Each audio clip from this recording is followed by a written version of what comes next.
encourage these people is to read her a small bio. She has a very, very long bio. I don't want to read that long. So, Honorable Ruth Kraft, Esquire, is a partner and chair of the employment law practice at Burlington, Barker, Porter, and Patterson LLP, with office in Garden City, Manhattan, and Belilla.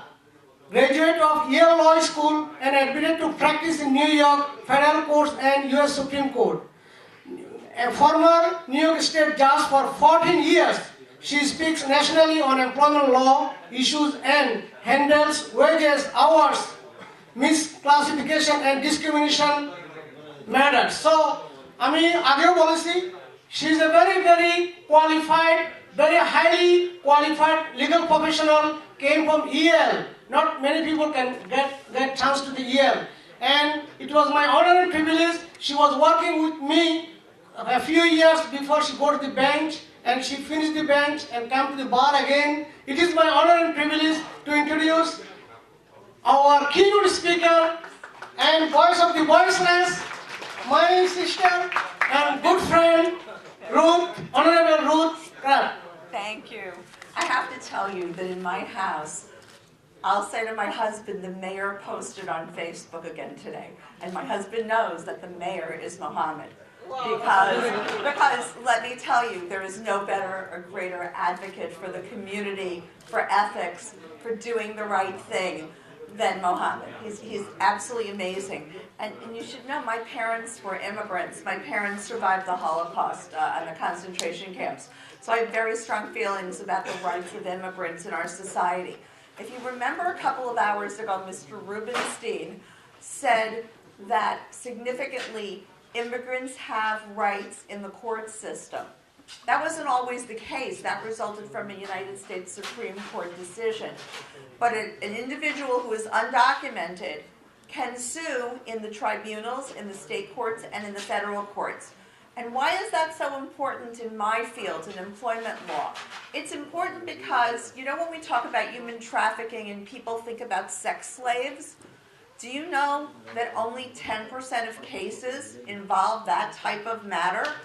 Most human trafficking are immigrants who are taken advantage of by employers, who are not paid the proper wage, who are not classified properly, and they don't know the laws, and many people think they don't have the rights, and they keep their mouths shut because they don't speak English well, they're uncomfortable, especially if they're undocumented, they're terrified of the ICE, and what if the employer calls the ICE and tries to get them deported, which now is an even bigger issue than it was last year. So, employment law and understanding the rights of the employee, and also the obligations of the employer, because everything I'm going to tell you about has two sides. It's very hard to be an employer now in New York State. New York has some of the strictest laws for employers in the United States, and I will tell you that some of them went a little bit too far, because how many of you are small businessmen or women? Okay, so it's not easy, because the ball is hidden from the employer as to what they really need to do, and these laws are so technical that it's very easy to find yourself in violation of the law. Let me give you a great example. What if you're a solo, you have a business, and you're the only person working in the business, but you think you've brought people in and they're independent contractors? So, in the workers' comp law, if you are the only employee and you're the owner, you don't need to buy a workers' comp policy. I think you should, because it's the cheapest form of health insurance around if, God forbid, you were injured while working. But you don't have to. So what if you have a couple of contractors, but later the state decides they really aren't contractors, they really should have been employees? Does anybody know what the fine is for not having workers' comp insurance in New York? It's $1,000 a week. So I've seen cases, mom and pop businesses, tiny businesses, and the former quote-unquote employee reports them to the workers' comp board, and they get bills for $150,000. It's impossible. So that's just to give you one example of something that goes on here. The state is desperate for money from employers, and they are auditing businesses like there is no tomorrow. So for example, in the fleet car business, I know someone here worked in the home care industry. The entire home care industry in New York could go under this year based upon case law that's happening now. In the home care industry, there are cases in federal court and in state court that say that if you have a homemaid who sleeps in your house to take care of your elderly parent, that they should be paid for 24 hours a day. Okay, are they working 24 hours? No one works 24 hours 7 days a week. It's impossible. You couldn't stay up that long even. But we have case law now that says they should be paid for 24 hours. Now remember, 16 of those hours are time and a half. You should know that Medicaid, which pays for a lot of the aides, pays the agencies such that if they had to pay 24 hours, 18 at time and a half, they would go bankrupt instantly.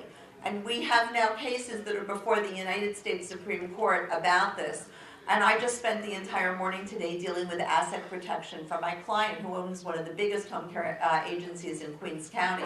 Because if the Supreme Court affirms what we have in the lower courts, there won't be home care anymore. People will be in nursing homes. They will not have the dignity of aging in their own homes, and that is terrifying. So there's a real balance between, are the workers being cheated out of pay, or can the system actually work? So Governor Cuomo actually issued a state statement that he wants to stay with the Department of Labor's 13-hour pay rule.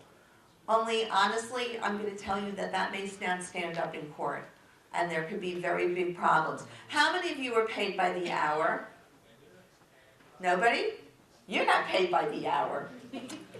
Anyway, people who are paid by the hour, if you work more than 8 hours, you're entitled to time and a half.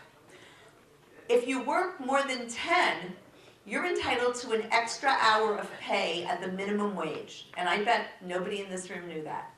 And that is a classic wage hour violation of not paying what I refer to as the extra hour.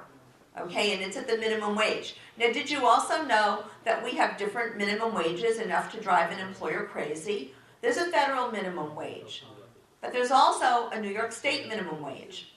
And in New York City, we have yet another minimum wage, a higher minimum wage. And if you have more than 10 employees in New York City, the minimum wage is higher than if you have less than 10 employees, because they're trying to get everybody up to $15 an hour by 2020. In the meantime, if you're an employer and you think, I want to make sure I'm doing it right, I'm going to look online, U.S. Department of Labor, what's the minimum wage? If you do that, you're in violation of New York law. You've probably underpaid by more than $3 an hour.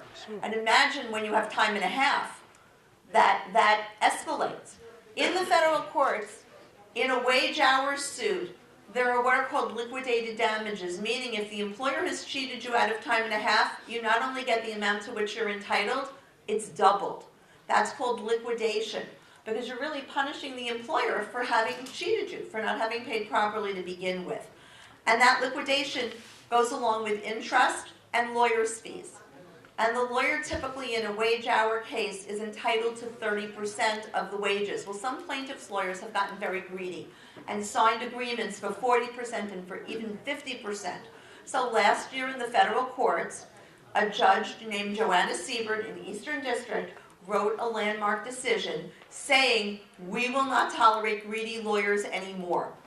Every minute that the lawyer claims, because it's coming really from the plaintiff's pocket, from the worker's pocket, has to be accounted for. And while I was sitting here, I just got a notice that a federal judge approved a settlement, but now she wants to see what the lawyer is doing, because better the money should go to the plaintiff than to the lawyer. So they're really being strict because it's gotten out of hand. 50% of a settlement, I'm sorry, but I'm a lawyer, but I still think that's kind of crazy. Now, how many of you know about the New York State new law called the Family Leave Act? I know you know about it. Okay, this is a very important law, and particularly important for the Bangladeshi community. When Governor Cuomo's father was dying of cancer, Mario Cuomo, who I knew, it occurred to him, what do people do when family members get sick? How can you be with your family member? What if your boss fires you because you don't go to work because your mother or father is dying and the boss doesn't care? The work needs to be done. And it bothered him so much that he pushed through an initiative called the New York Family Leave Act, and it went into effect on January 1 this year. Every employee in New York will have, I think it's $1.65 deducted as a payment, like a disability payment, and it goes to an insurance company that handles the employer's disability. And if there is an illness of a family member, not for the employee himself, but the family member, or the birth of a child, the adoption of a child, etc., or if somebody is in the military and they're being sent overseas and you want to go with them to that base, people will be entitled, it's starting now at 6 weeks of leave, and they took the statutory average wage in New York, which is over $1,300 a week, and that person will get 50% of that wage for 6 weeks. It's done through an insurance. The employer does not pay for it, but every employer is obligated to make sure that the deduction is taken. And I think you probably know that ADP and paychecks have not been good about this until now. They should have done it 6 months ago to get started, and they did not. They couldn't be bothered with it. Every employer has to have an employee manual or a document to give to the employee to explain their rights, because otherwise people don't know that they have this entitlement. And this is something that all of you are entitled to, and it becomes especially important in the Bangladeshi community because if, God forbid, your mother or father gets sick at home, you're not around the corner. It's 24 hours of flying time. You're not going to go for a weekend and come back and then go back the following week. If you're going, you want to stay for a few weeks, certainly, to take care of that individual's needs. So this is a brand new law in New York. And Mohammed, listen to this. They created a website. It's managed by the Workers' Comp Board of all agencies. They dumped it on the Workers' Comp Board. And for 6 months, the bar had no clue as to what the rules were going to be. And when they started issuing the rules, a lot of them don't make sense, just so you know that. But this is the funniest part. You would think that the state of New York would post the instructions and the information in foreign languages, okay? Because there are laws that require access in foreign languages. When I looked last week, the information was posted in 2 foreign languages, and I kid you not, Italian, and the other one was, I believe, in Russian. Where is Spanish? Where is Mandarin? Where is Korean? Where is Bangla? Nowhere to be found. Haitian Creole, nowhere to be found. So I made a little trouble about that. It was unbelievable. They've had all these months to write these documents. It took my paralegal a day to translate a massive document into Spanish for a settlement. The state of New York couldn't get translators to translate this document into the core languages spoken in the city, and certainly and in the state. I'm still annoyed at that one because I think if you can't read it in your own native tongue, then you can't know what your rights are, and that is a travesty.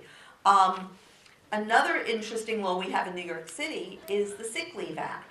So if all of you work in New York City, you're entitled to 5 days a year with pay for taking off if there's an illness, and that's your own personal illness or that of a family member. Because otherwise, bosses were firing someone because they were taking off. That law also applies, by the way. We thought that they were going to bring in a law about family leave to say, what if you need to go to your child's school? What if you need to go to a doctor's visit? And a meeting.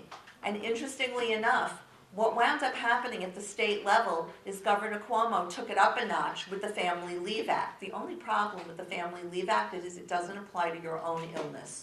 If you have your own illness, you wind up with statutory disability. And statutory disability, if you don't have a supplemental insurance, is around $150 a week. So at least with the Family Leave Act, the payment this year, if you're a full-timer, can be up to $650, $675. That's real money, because if you're taking care of a family member, the landlord still wants to be paid. So I wanted to tell you about that as well. In what I did when I was a judge doing employment and labor law cases for the last 5 years that I was on the bench, I was the lead misclassification judge. So what's misclassification? Categorizing somebody as an independent contractor when they should be an employee. If you're labeled as an independent contractor, your employer is not paying his share of the FICA, the Social Security, the Medicare laws. Okay, you're paying both sides of it yourself, which is a burden. If the employer has health insurance and you're an independent contractor, you're not getting health insurance. You're buying it on your own. So that misclassification is the subject of tremendous enforcement in New York State.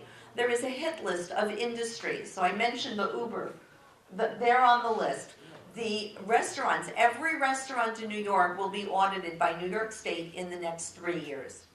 And let me tell you, a state audit in a way can be much worse than a lawsuit by one worker. Because with one worker, if I know that there's a violation, I'm going to settle that case very quickly. And by the way, in those cases, it's terrible. The employer has to pay a lawyer an hourly fee, where the plaintiff is not paying anything. The lawyer is on the contingency.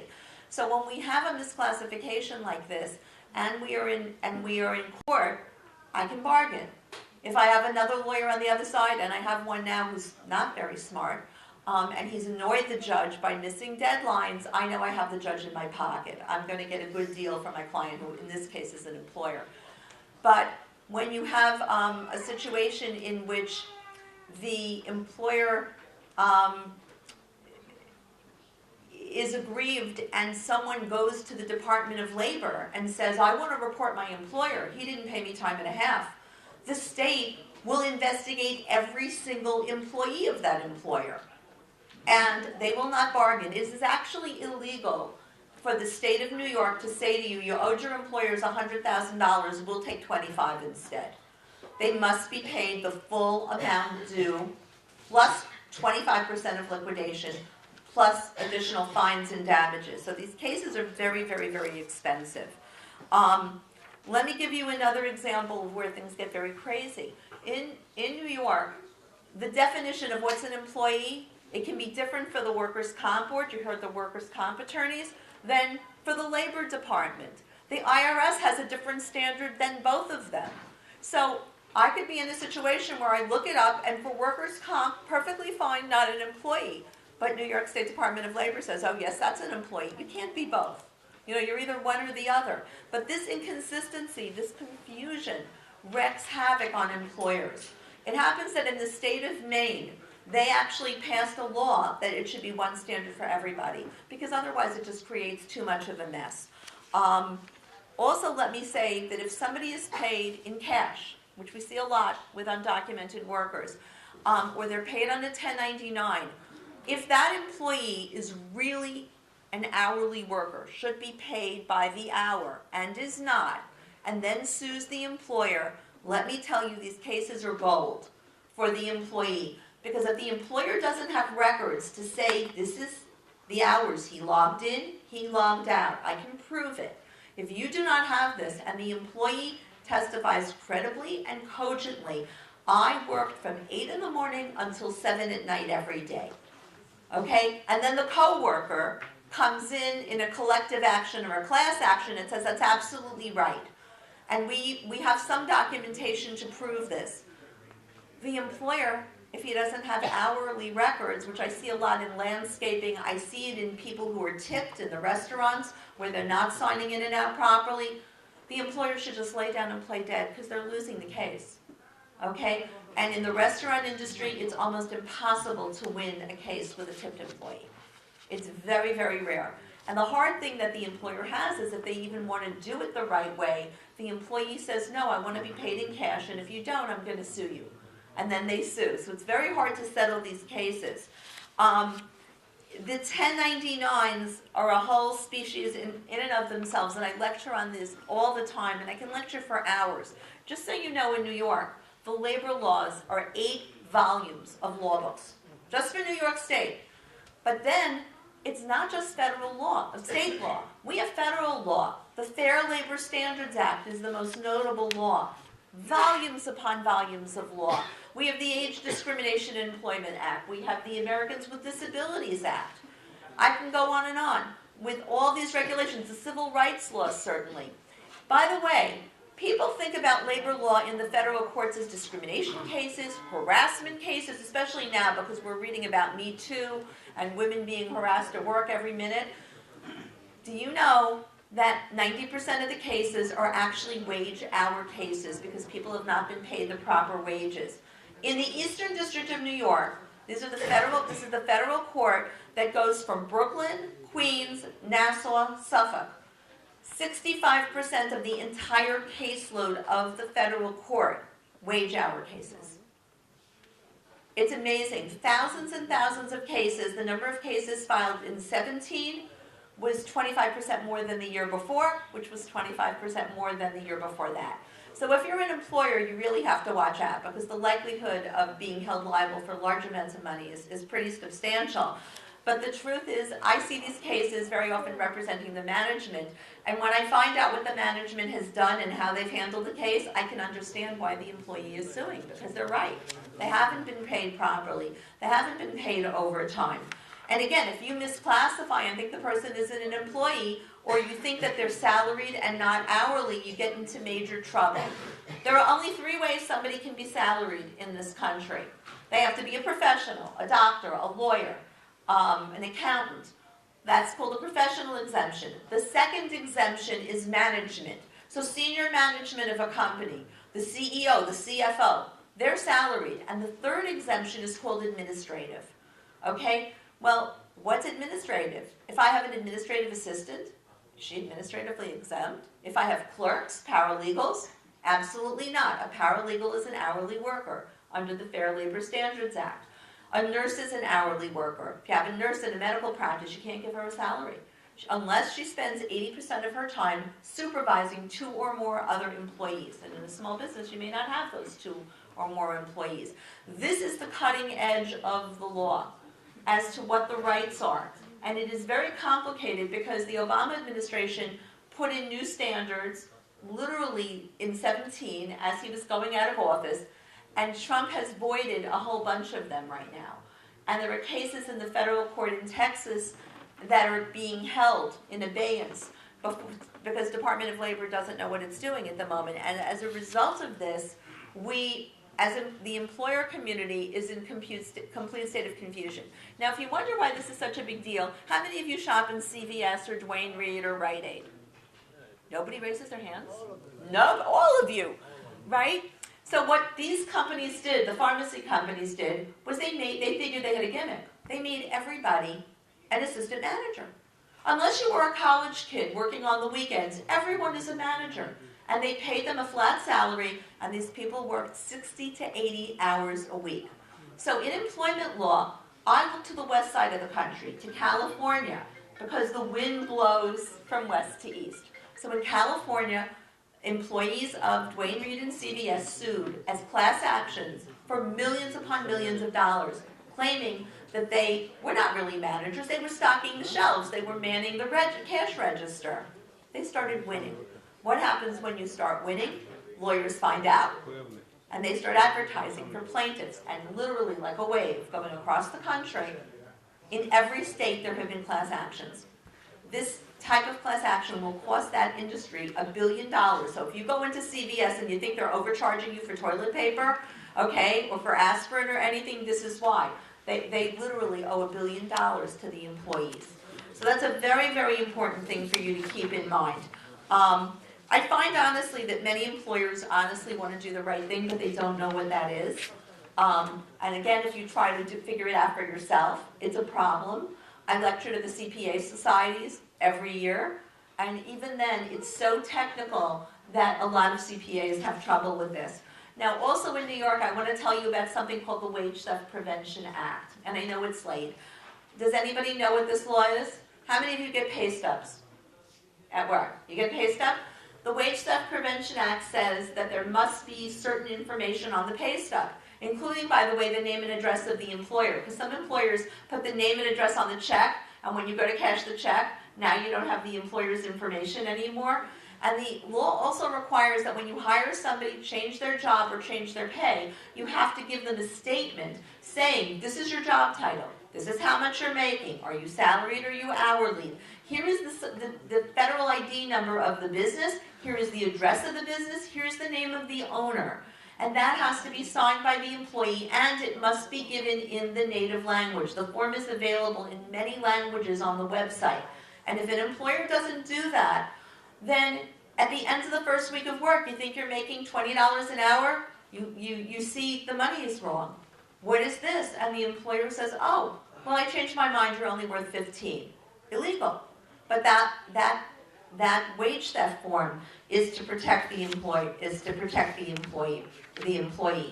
So all of this becomes very, very important. And as I said, I could go on for hours on compliance law and what employers have to do to protect themselves. But I think it's very important in this context for you to also understand the rights of employees. Because the truth is that compliance is not terribly expensive. It's a lot cheaper to pay somebody for the time and a half over 40 hours than it is to get stuck in a lawsuit. And these lawsuits are coming like gangbusters. Now, in the workers' comp, Mr. Cass told you that the workers' comp board was started in 1917. It was started by Theodore Roosevelt, who was one of our most illustrious presidents. Theodore Roosevelt, before becoming president of the United States, was the governor of New York. And he was very concerned about workers' rights. He created the first workers' comp board in the United States. He created the first unemployment insurance system in the United States to protect workers. So we have actually the richest and oldest body of law in terms of employment in the entire United States. And it's quite remarkable to watch it metamorph. Do you know why you're supposed to get time and a half if you work more than 40 hours? Anybody know? It's very interesting. It's the opposite of what everyone thinks. It wasn't because if you work longer, you should be entitled to time and a half, like as a reward for agreeing to stay late and not be with your family. What happened in the Great Depression was that people lost their jobs. We had tremendous unemployment in this country, and we certainly had that a few years ago in New York as well. So by saying you have to pay the worker time and a half, the idea was for the employer to think, well, instead of paying this guy to work 60 hours a week, I could hire a second worker. I could have one working 40 and I could have one working 20. And that way, somebody is back to work, they feel like they're a human being, they have integrity, and they can support their families. That's the actual basis for the time and a half laws, amazingly. It's changed. But if you look at the history of it, it's actually fascinating that it was designed to produce full employment among the population. Does anybody have any questions for me? I know it's late. Well, if you have questions, and my business cards box has disappeared, so I assume it's somewhere around here. Oh, you got it over there? We'll leave it here, and everybody can take one. So I represent employees in wage hour cases. I represent employers in wage hour cases as well. And before the Workers' Comp Board in mitigation of fines and in misclassification cases, I represent employers as well. Now, the only thing I don't do is I don't represent employees in the unemployment field, and that's because you can't get paid. Yes, sir? Yeah.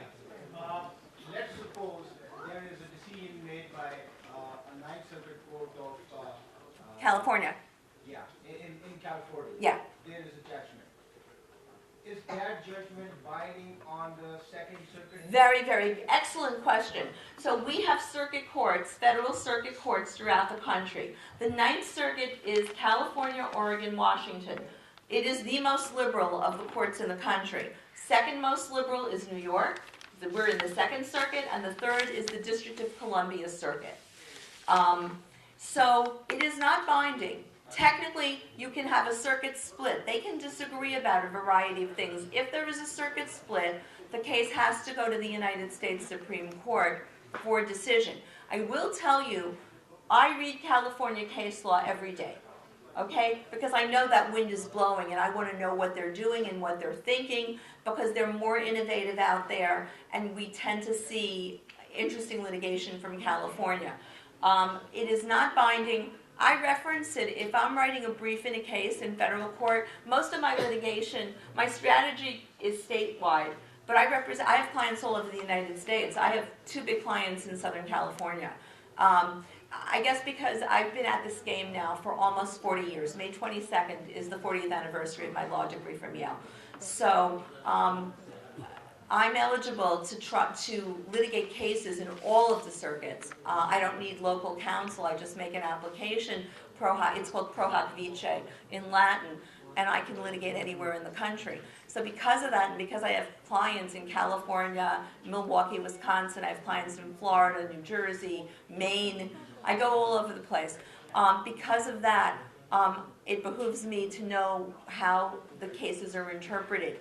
The Midwest, the courts in the Midwest and in the South tend to be much more conservative. They're much more pro-employer. So I've had clients who have big New York businesses and they're being subject to tremendous regulation by New York State. And when they say, what do I do? In one case, we were looking at moving the business to Texas or to Atlanta, Georgia, because the regulatory system is different down there and it really can be a benefit to an employer. If you get federal interpretations by the U.S. Department of Labor, those are going to apply all over. But it's very interesting to read the decisions that come out of California in the CVS cases upheld throughout the country. There are other areas, the trucking industry. The original trucking cases about independent contractors come from California. We have had splits.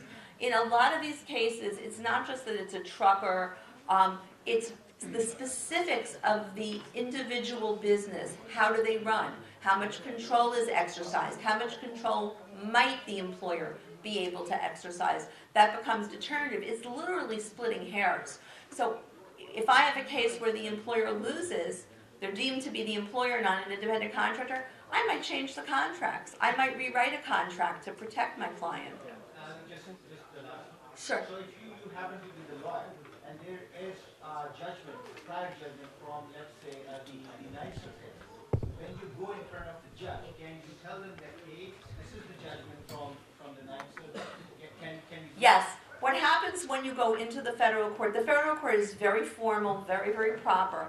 A lot of things are in written pleadings, which is why the litigation is so expensive, because you're not just talking, you're writing massive briefs with documentation and case law. You absolutely can footnote a case and say, this is almost exactly like, the case we have here, but it's already been decided in California. And the Ninth Circuit judges, some of them are outstanding jurists. They're really the top of the profession. And so if you reference somebody, I'm thinking of Bill Orrick, for example, who's in San Francisco. He's such a scholar that if you put his name on a paper, the other individuals in New York will say, wow, this is worth looking at. So it's not dispositive, but it's a reason for inquiry. I say all the time, I won a case very similar to this one in the Southern District of New York, and now here I am in the Eastern. I know you can do something different, but take a look. So you can do the judge's research for them, and many of them appreciate it a tremendous amount. I'm on an organization called the Federal Bar Council, so I was named to this by the federal judges for this Eastern District because I wrote a settlement in a nationally groundbreaking case. I wrote the first settlement in the country about the Affordable Care Act and the Americans with Disabilities Act involving the deaf, and the case became very famous. So I sit on this panel with lawyers and with judges. And so we can say to a judge informally, what do you think of this latest development? Did you read that case from the Ninth Circuit? We discuss this among ourselves. So yes, it can have an impact. Thank you.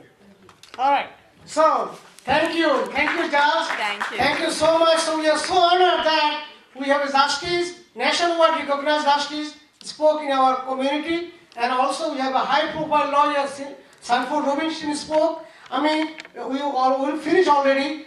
তিনটা issue এখানে একটুখানি বলতে চাই শুধু 30 second tax লয়ের ব্যাপারে আমাদের CPA accountant CPA বলেছেন আমাদের Yakub Khan tax fraud will kill you never involve into the tax fraud under reporting, over reporting for your own purpose. Believe me, that will be the end of the story. Please don't do that. Go to the professional and they will take care of you. Ferdousi আপা already domestic violence সম্পর্কে বলেছেন আমাদের কমিউনিটিতে এটা growing একটা issue এটা নিয়ে আমরা কাজ করব বাট আমি সবাইকে রিমাইন্ড করে দিতে চাই যারা লেস ফরচুনেট ফাইন্যান্সিয়ালি ইনক্যাপেবল তাদের জন্য অল 5 বড়তে জাস্টিস সেন্টার বলা হয় আছে সেখানে ফ্রি লয়ার ফ্রি হেল্প অনেক কিছু আছে আপনারা জাস্টিস সেন্টারের শরণাপন্ন হবেন community leader council member assembly member অফিসে সমস্ত তথ্য পাবেন বা আমাকে কল দিবেন দ্যাট এবং আরেকটা কথা বলতে চাই আমি স্পেশালি থ্যাংক ইউ বলতে চাই আমাদের রুথ ক্রাফটকে কারণ অনেকে হয়তো জানেন না, অ্যাটর্নিরা একটা স্পেসিফিক অ্যামাউন্ট অফ টাইম প্রবনো বা ফ্রি কাজ করতে হয়। জানি না কে কতটুকু করে, বা আমাদের রুথ ক্রাফট আমাদের কমিটির জন্য প্রবনো টাইম দিয়েছে। আমি তাকে কমিটির পক্ষ থেকে ধন্যবাদ জানাই। অনেক আওয়ার ঘন্টা কাজ করেছে, কোনো কোনো কেসে পয়সা নেই নাই। Ellen Sakani, she's not here because she was in Westchester County trial during the whole day and she's very tired. So she give lots of time, countless hour of time to our community in some cases. আমরা এটা discuss করতে পারি না। And finally, Attorney Ferdowsi also, she gives some of her time free for the best interest of the community. So big round of applause for all the panel, and big round of applause for all the journalists. Half of the journalists came in the beginning and they left, and a lot of people left.